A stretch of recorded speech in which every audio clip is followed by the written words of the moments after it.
Hey everyone, Chaps here, and it's time for everyone's favorite retirement planning debate, Roth versus pre-tax. As usual, up front I just want to say I'm not a finance guru, I didn't go to school for this, and I actually just started looking into all this finance stuff in early 2022, but I figured I could share a lot of my learnings. Being I'm pretty new to this, I'm bound to leave a few things out, but hopefully I can cover enough to help you feel comfortable in making decisions. Lastly, being I'm new to all of this, I may make a mistake. Hopefully not, but if I do, just leave a comment down below or hit me up on Twitter, and I'll try to correct it and post an updated video. So, let's start with the basics. What's the difference between Roth and pre-tax, or traditional? Well, to put it simply, with a Roth account, you pay taxes now, but your earnings grow tax-free. With pre-tax, you get to invest before paying taxes, but you're going to owe taxes on the money when you take it out. Another name that you might hear for these pre-tax or traditional accounts is tax-deferred accounts. Basically, you're deferring taxes until later in life. The commonly accepted guidelines on Roth versus pre-tax is if you plan to be in a higher tax bracket in retirement, then Roth is better. If you plan to be in a lower tax bracket in retirement, then pre-tax is better. While that's typically true, as with anything in life, it's not quite that black and white. We're going to start by covering the pros and cons of each. From that, most people are going to be able to figure out which one would work best for them.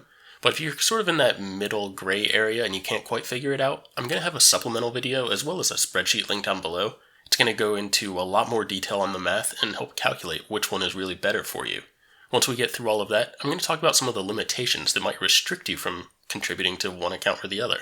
For the pros and cons, let's split this into three categories. Short term, as in when you're making your contributions. Mid term, as in while your account is still growing. And long term, as in when you're in retirement. Beginning with short term, the main thing that stands out is that traditional accounts get a huge benefit up front. The money is deposited into your account before any taxes are withdrawn. By the way, I'm speaking as if it's a 401k. The IRA essentially acts the same way, and I'll hit on that more later. Okay, so the money's deposited before taxes. Why does that matter? For starters, you're putting in the same amount of money, but you aren't taxed on it. Thus, you have more money in your paycheck to take home. This will also lower your taxable income. That can assist you with anything that uses marginal tax brackets as triggers. Some common ones are things like healthcare, taxes, Social Security, possible employee benefits, and even limits on IRA accounts. Typically, the lower your taxable income, the better when it comes to these sorts of triggers.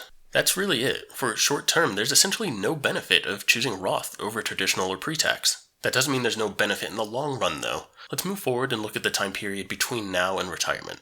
Hopefully for both an IRA and a 401k, you won't need to withdraw any investments before retirement. But what if you need to? Well, with a traditional IRA or 401k, it's a bit more difficult. You'll owe taxes on the withdrawals as well as a 10% penalty. Yeah, the penalty can actually be waived in some instances, like for a first-time homebuyer purchase, but typically it's a big no-no to withdraw money from these accounts. Roth, on the other hand, gives a little bit more leeway.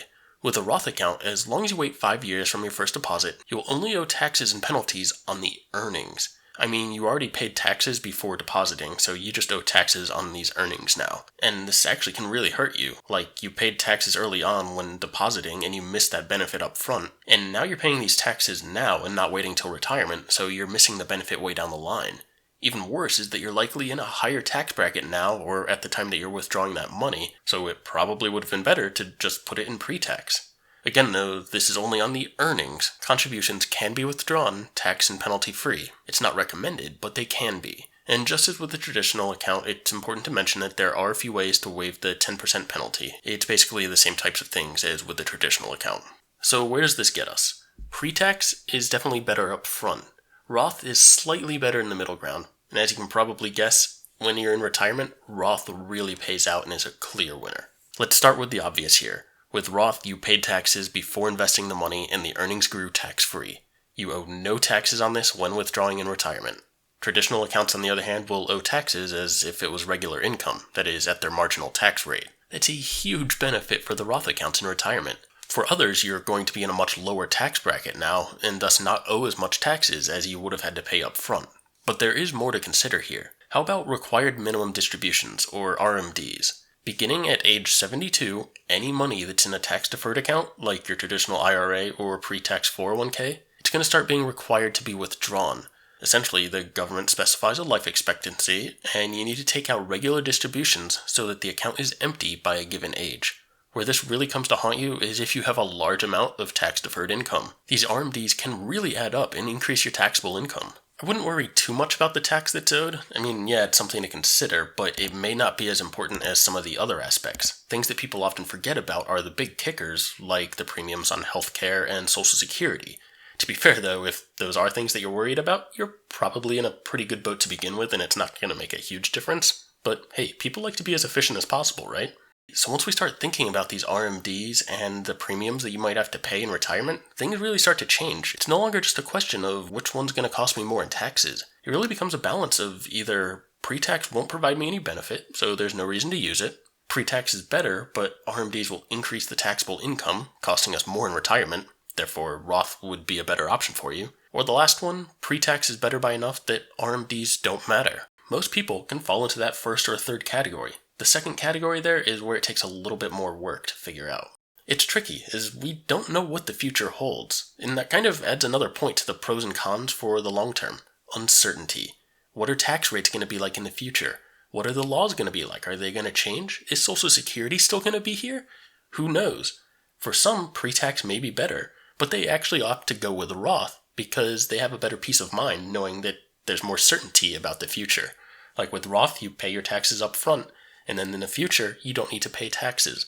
That's less likely to change than something like tax rates. I spent a lot of that time talking about why someone would want to go with Roth or someone would want to go with pre-tax, be it for financial reasons or for peace of mind. I didn't really quantify it though. I didn't say how much benefit you could get out of going with one account type versus the other. And I didn't do that because, quite frankly, it's hard to do. It changes based on a ton of variables and it's very user-specific. That said, I did attempt something. I keep plugging this spreadsheet. Got that spreadsheet and the video linked down below. And again, if you're in that middle ground, I highly suggest checking it out. If you're not in that middle ground though, it really comes down to this. Will you have greater taxable income in retirement? If so, go with Roth. Will you have lower taxable income in retirement? If so, go with traditional. Sure, there's caveats there about peace of mind and what the future holds, but in general, those are the recommendations. Most of what I just discussed was referencing 401ks or the other defined contribution plans. Most of it still holds true for IRAs though. That said, a big question you might be asking is, people always talk about Roth IRAs, you don't hear much about traditional IRAs. If there really is a benefit of going with one over the other, then why isn't that a more common debate? Well, quite simply, many people are not eligible for the benefits that come from a traditional IRA. As we discussed earlier, if you're making more money now, then a pre-tax 401k, thus a traditional IRA, would likely be better for you. But it probably means that you're above the income limit.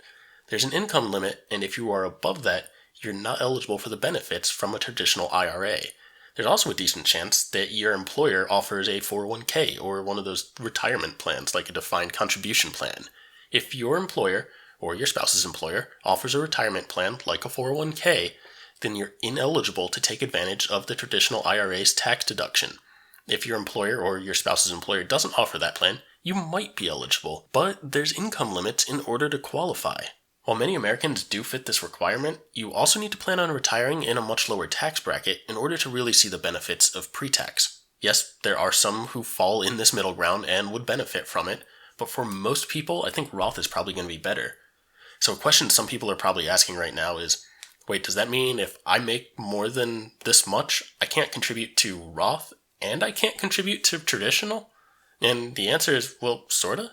If you make more than the limit shown here, you're technically unable to contribute to a Roth IRA.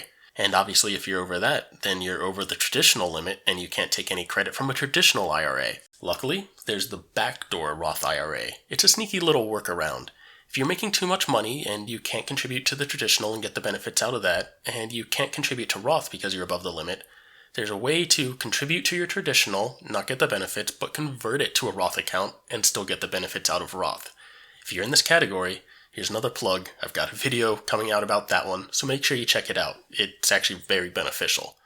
So the other thing I want to mention here is that unlike the IRAs, your 401k, either pre-tax or Roth, doesn't have a salary cap on being able to contribute. There is a contribution limit though.